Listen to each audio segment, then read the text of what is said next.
Confrontant, dérangeant, divertissant. Richard Martineau, il brave l'opinion publique depuis plus de 3 décennies. Alors, on le sait, on fait face à une grave crise du logement, la pénurie de logements, rénoviction, hausse des loyers, tout ça. Et il y a des gens qui disent que la meilleure façon de régler ce problème-là, c'est justement de contrôler le prix des loyers, empêcher les propriétaires d'augmenter trop leur loyer, le prix de leur loyer. Puis il y a des gens qui disent non, vous prenez le problème par le mauvais bout. C'est absolument pas ça. C'est ça qui a créé la crise des logements. Au contraire, il faut permettre aux propriétaires d'augmenter le prix des loyers. Puis là, on écoute ça et on dit non, ça n'a pas de maudit bon sens. Non, il y a quelqu'un qui va vous expliquer ça. Mario Dumont a écrit là-dessus récemment une chronique. Et là, on va en parler avec Gabriel Fortin. J'ai lu un texte qu'il a publié très intéressant dans Les Affaires. Gabriel Fortin, alias Joe Finance. Bonjour, Gabriel Fortin. Bonjour, M. Martineau. Merci de m'avoir. Le texte, j'ai trouvé très intéressant parce que les gens qui écoutent ça en disant, voyons donc, augmenter le prix des loyers, ça va contribuer à aggraver la crise plutôt que la solutionner. Tu sais, c'est ça le réflexe qu'on a. Et expliquez-nous comment ça se fait que ça, c'est pas la bonne façon de faire. Non, effectivement. Puis là, il faut faire attention. Là, oui, il y a la censure des prix qui vient, évidemment, qui a créé le problème qu'on a actuellement. Mais on ne peut pas seulement regarder de ce côté-là. Il faut aussi regarder du côté des entraves qui ont créé la crise. Maintenant, du côté de la censure des prix, il faut permettre aux prix de flotter librement. Parce que les prix, là, c'est un système de communication. C'est comme ça que les agents économiques, là, donc les investisseurs, puis les entrepreneurs dans l'économie comprennent qu'il y a une demande, puis que cette demande-là est élevée et que c'est alléchant d'investir dans l'immobilier pour construire des unités locatives. Or, lorsqu'on met des mesures de contrôle des prix, on vient étouffer ce signal-là. Puis là, les agents économiques dans l'économie, ils savent pas que c'est attrayant. La rentabilité n'est pas au rendez-vous. Puis ça crée le problème qu'on a actuellement. Regardez, je vous donne des petits chiffres que j'ai calculés sur le coin de la table hier soir. Là. Depuis 2000, là, il s'est construit en moyenne 200 000 unités au Canada par année. Okay? Donc, ça fait environ 4,6 millions de logements. Puis pendant la même période, il y a eu une augmentation de population de 10 millions. Donc, même si tout ce beau monde-là s'était mis en couple, on aurait un déficit de 400 000 logements. Donc, il y a un problème, puis il faut le régler. Puis les mesures de contrôle des prix, c'est pas la solution. Et là, vous dites justement, les promoteurs, c'est pas des organismes de charité. Là. Les promoteurs, ils se lancent dans la construction de logements parce que, Christy, ils vont faire de l'argent avec ça. C'est ça notre système. On est un système capitaliste. Fait que là, si on leur empêche de faire de l'argent, puis on rend ça moins alléchant, si on empêche les propriétaires, les promoteurs d'avoir des loyers qui respectent le prix du marché, ils n'iront pas là-dedans. Ils vont se lancer en affaires dans un autre secteur plutôt que dans l'immobilier. C'est ce que vous dites, là.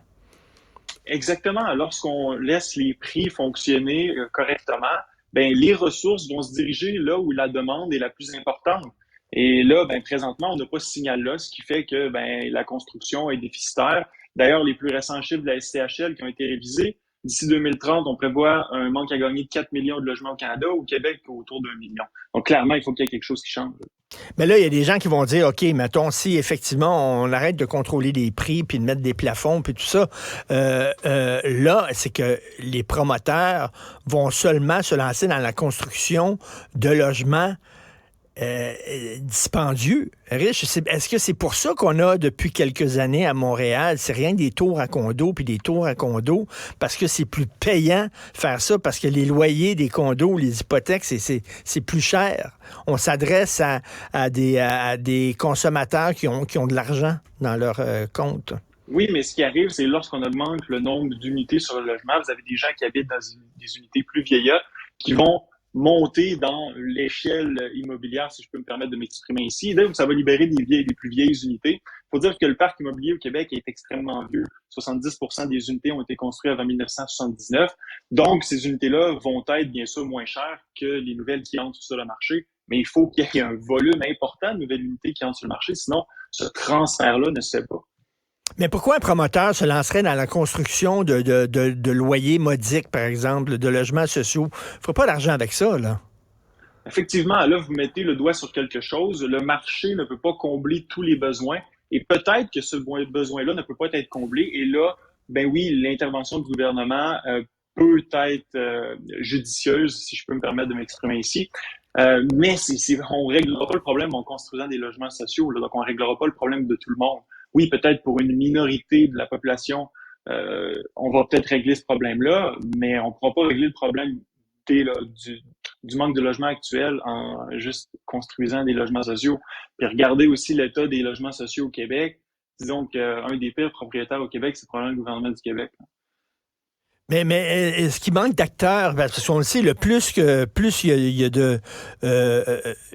de joueurs dans un secteur, mieux c'est pour le consommateur parce qu'il y a une bataille de prix. Et donc, c'est le consommateur qui en sort gagnant quand il y a de la compétition. Est-ce qu'il manque de joueurs dans le secteur immobilier? C'est pas un des problèmes? Ben, il y a des entreprises de construction au Québec, il y en a. Je pense pas que c'est ça qui manque. Il faut simplement leur permettre de construire. Puis, il y a tellement d'entraves à la construction, notamment au niveau municipal, que c'est rendu dispendieux. Puis, j'imagine qu'il y a certains promoteurs qui se sont, je dirais, éloignés de ce secteur-là parce que c'est rendu trop compliqué de construire.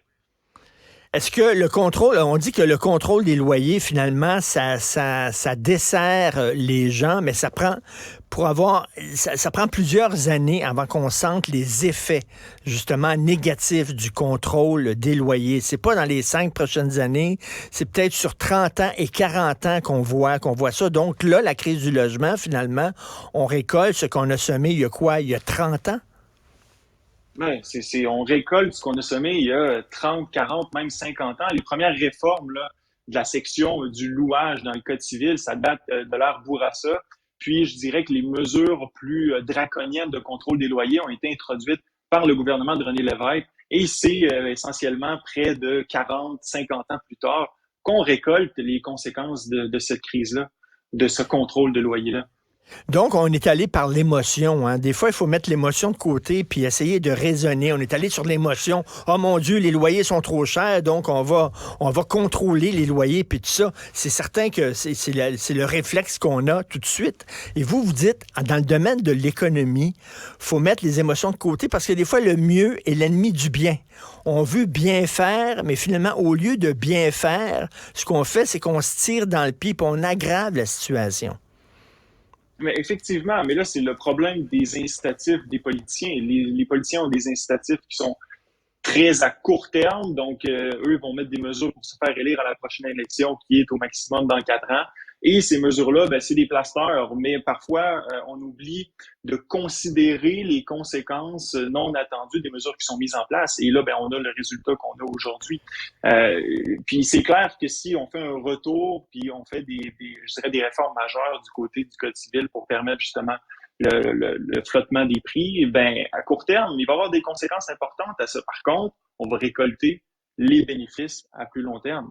Mais ça prend des décisions importantes. Et Gabriel Fortin, selon vous, comment on pourrait aider justement la construction de logements à loyer modique, ce qu'on appelle les logements sociaux, là? Qu'est-ce qu'on devrait faire comme incitatif?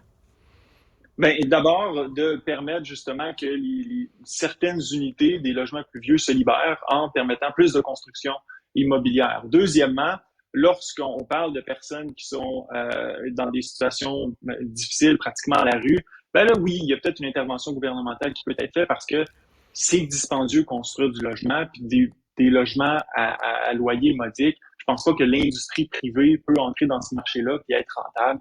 Donc, le gouvernement doit construire un minimum d'unités, je le reconnais.